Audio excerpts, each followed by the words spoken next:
Muling binuksan para sa mga bagong scholars ang aplikasyon ng BroEd para sa first semester ng academic year 2025-2026. Ayon sa pamunuan ng BroEd, ang pagbubukas ng aplikasyon ay nagbibigay ng panibagong oportunidad sa mga kabataang Isabelenyo na maipagpatuloy ang kanilang pag-aaral at makamit ang kanilang mga akademikong layunin sa darating na semestre. Dahil dito, hinihikayat nila ang mga estudyante ng Isabela na ihanda ang kanilang mga requirements at subaybayan ang mga opisyal na anunsyo upang hindi mahuli sa schedule ng aplikasyon. Samantala, nilinaw din ng BroEd na ang mga kasalukuyang scholar na nakapagsumite na ng kanilang renewal sa BroEd portal ay hindi na kinakailangang magsumite pa muli ng mga requirements para sa susunod na semestre. Nagsimula ang submission of requirements nitong ika-8 ng Enero at magtatapos sa ika-15 ng Enero 2026. Idol, nanunuyubat, humihina ang elasticity o pagbanat ng balat, bumababa ang fat levels sa ilalim ng balat, gayon din ang collagen availability sa katawan, kaya naman 50 pa lang mukha ay kulubot na.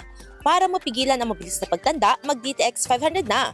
Pinaparami ang cell regulators gaya ng retinols, peptides at growth factors para sa collagen metabolism and production. Sa DTX 500, hindi lang balat mo ang magiging makinis kundi ang selula ng iyong buong katawan. Para maging healthy, mag-DTX 500 palagi. Para sa IFM News, ako si Idol Sena Marie Akdang. Idol! IFM News.